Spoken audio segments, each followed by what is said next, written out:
दर्द इतना बड़ा, समय इतना छोटा, कोई बात नहीं, उसी में काम चलाएंगे। किसी भाई के 300 रुपए यहाँ गिर गए भाई, किसी के जेब में देख लीजिए, खो गए यहाँ तो ले लें।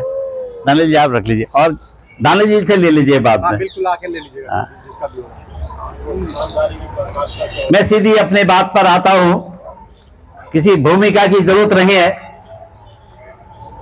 हम ये देख रहे हैं यहां से वहां तक लोग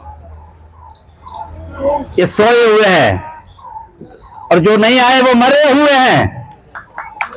अगर आप में जान होती तो आपकी नहीं होते, और आप में जान होती तो आपके मठों में, आपके बहुत बिहार में कमीने लोगों का शासन नहीं होता। वो कमीने कौन है? जिसने बलात्कार किया वही कमीने बहुत बिहार में बैठे हुए हैं और हम सब मरे हुए हैं। यहाँ ताली बजा के और सुनिए, सबसे ज्यादा दोष हमारी बहनों का है। इनके देखिए सारे देवी देवता इनके घर में बसे हुए हैं। जब आपकी एक पद्धति नहीं है, जब आपके घर में 2 देवता हैं तो आपके मंदिर में 2 लोग आएंगे। लानत हमारे ऊपर, लानत हमारे मूल निवासियों के ऊपर, जो पंडितों की संस्था को बढ़ाते हैं, उनको पूछते हैं, उनको दक्षिणा देखें। दक्षिणा देंगे तो बलात्कार करेंगे ही, किसने नहीं किया? इनके ग्रंथों में देखो, इनके ग्रंथों में उन्होंने कितने बलात्कार किए। इनका कोई ऋषि सही से पैदा नहीं हुआ, कोई हिरण के पेट से पैदा हो गया, कोई दोनों से पैदा हो गया। हमारी गलती है, किसी की गलती नहीं है, बलात्कारी की गलती बिल्कुल नहीं है। हमने जैसे लोगों सत्ता में बिठाया है, हम ऐसे ही व्यवहार की बिहार हमारे होगा। जब भी मैं खुल के बोलता हूं, मैं हर सजा के लिए तैयार हूं। एक देश को बर्बाद करने वाला ब्राह्मणवादी है, मनोवादी है और अब उसके पोषक है। हमें शर्म आनी चाहिए, आपको भी शर्म आना चाहिए, आपको भी आनी चाहिए। हम जो नहीं आए हैं उनको तो मर ही जाना चाहिए। एक बेटी मर गई, हम बैठे हैं, बनारस की होगी या बिहार की होगी, आज कुशबा की हो गई है। एक लड़की का यहां बलात्कार हुआ, बहुत दुखद हुआ। 2012-13 की बात है, उसका नाम है निर्भया। उसमें पूरा देश हिल गया। क्यों हिला? आप भी तो शामिल थे। उसको न्याय दिलाने वाली कौन थी? वो समृद्धि कुशवाहा थी जिसको न्याय दिलाना। और उनमें से कौन सा आदमी आपके साथ है? क्योंकि वो तिवारी की बेटी थी, इसीलिए वो देश की बेटी थी। आपकी बेटी देश की बेटी नहीं है, समझ लो।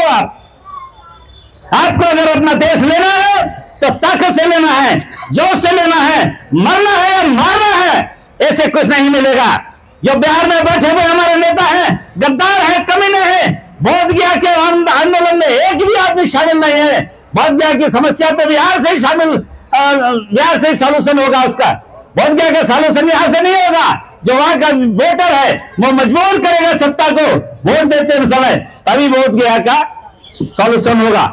अब बेटी की बात है, बेटी चाहे कुशवाहा हो चाहे कोई और हो, आप सोच के देखिए और सुनिए। साजिश है, गांव में भी साजिश होती। जब भी आपके बच्चे अच्छे पढ़ने लगते हैं, ठीक ठाक निकलने लगते हैं, लोगों को लगता है हमसे आगे निकल जाएंगे, उनके साथ कोई न कोई कांड करते हैं। विशेषकर लड़कियों के साथ, लड़कों को मारते हैं, लड़कियों के साथ ऐसे मारते हैं, बलात्कार करते हैं। यह उसी का हिस्सा है। आप किस में प्रधानमंत्री की बात करते हैं, किस योगी की बात करते हैं?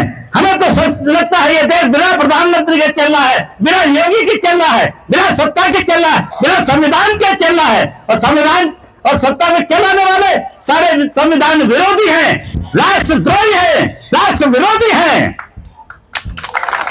कोई यहाँ पर प्रधानमंत्री की कुर्सी से लेके और हमारे उत्तर प्रदेश की सरकार तक, इसमें कोई दोष वक्त नहीं है। जो लोग आए हैं मठ से आया है, किसी का बच्चा नहीं, किसी का बीवी नहीं, क्या चलाएंगे देश को ये? और आप नहीं तो चुना है, आप ही तो पक्के हिंदू हैं। गर्व से कहो हिंदू, आप कहिए गर्व से कहे हिंदू। आपके बेटी का बलात्कार हो गया तो कोई आगे नहीं आएगा। वोट लेने के लिए आप हिंदू हैं और वोट देने के लिए भी आप हिंदू हैं। किसी को दोष देने का कसूर नहीं है, वो नहीं करना गलती। आप खुद कमजोर हैं तो पिटेंगे। और कमजोरी कैसे खत्म होगी? 2 जगह से, धार्मिक रूप से आप स्वतंत्र हो जाइए। ब्राह्मणी व्यवस्था में आप परतंत्र हैं, गुलाम हैं, इसीलिए आप उसके सामने कुछ बोल नहीं सकते। और वो आते हैं आपके घर को लौट के चला जाता है, आपकी बेटियों को बलात्कार करके चला जाता है और हम आंदोलन करने ही लगे रहते हैं। हम तो आह्वान करते हैं लोगों का, बेटी के साथ हुआ, हम उन लोगों के साथ वैसा ही करेंगे, सड़क पर लटकाएंगे। तैयार हो जाइए, कानून कुछ नहीं करे तो हमको करना पड़ेगा, और कानून नहीं करेगा क्योंकि कानून के रखवाले तो करने वाले हैं आरएसएस सक्रिय कार्यकर्ता है। किसी ब्राह्मण के खिलाफ कोई सरकार कानूनी कार्रवाई करेगी? बलात्कारियों के साथ तो खड़ी रहती है। उत्तर प्रदेश का मंत्री था, बलात्कार किया, बाद में मरवा दिया, किस लोगों को मरवा दिया, और उसका न्याय दिलाने में भी आपकी बेटी थी समृद्धि कुशवाहा, एडवोकेट सुप्रीम कोर्ट में। लेकिन आपके लिए और कौन आएगा? मेरी आपसे गुजारिश है, हाथ जोड़ के ये बात अक्सर कहता हूं, आप जब तक सोते रहेंगे और आप अपने ये नहीं दिखाएंगे आप जिंदा हैं, तब तक आप मुर्दा बने रहेंगे। बहन बेटी से फिर कहता हूं, घर से निकालिए इन बेकार की मूर्तियों को, घर से निकालिए बेकार के इनके पूजा पाठ को। आप स्वतंत्र रहिए, आपको अपना धर्म पता ही नहीं है। जिस दिन आपको धर्म पता लगा है उस दिन ये आपका बौद्ध विहार मुक्त हो जाएगा। बौद्ध विहार को की साजिश चल रही है 1924 से। गांधी ने राजेंद्र प्रसाद के कह के कमेटी बनाई थी, उसमें गोल गोल कमेटी में रिपोर्ट दी थी। एक बनिया था, एक पंडित था, एक कायस था, होना ये था।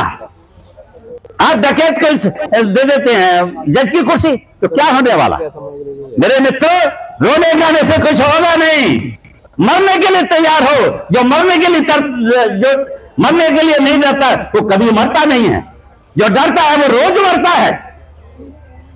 मैं अपने उन भाई के साथ में और उनके परिवार के साथ में संवेदना व्यक्त करता हूं जिसकी बेटी चली गई। इतना आसान नहीं है, हमने कह दिया बेटी चली गई, उससे पूछे सारी उम्र क्या करेगा वो, उसका परिवार क्या करेगा? और शर्म आनी चाहिए सत्ताधारियों को। और बनारस से हम सांसद हैं, बनारस को क्या क्या बना देंगे? बनारस को आपने बलात्कार की नगरी बना दिया है और आप अपने को प्रधानमंत्री कहते हैं। कैसे सांसद है? तुम्हें इस बार की सांसदी से इस्तीफा देना चाहिए। और ये भी किसी को क्या इस्तीफा दे, ये भी मेरी मूर्खता है कि बेशर्म लोग कभी इस्तीफा देते हैं क्या? बेशर्म लोग इस्तीफा नहीं देते। आप उनके बेटी उनके नारों की बात करते, सदा से झूठ बोलते हैं।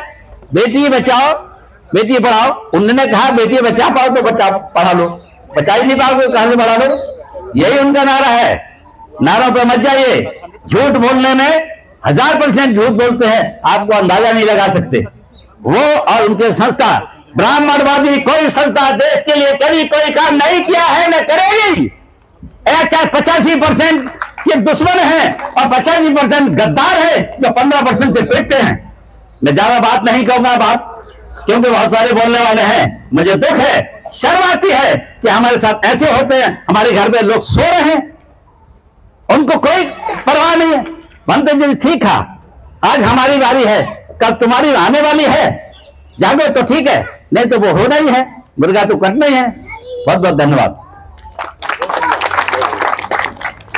बहुत ही ओज पर बातें रखी आपने।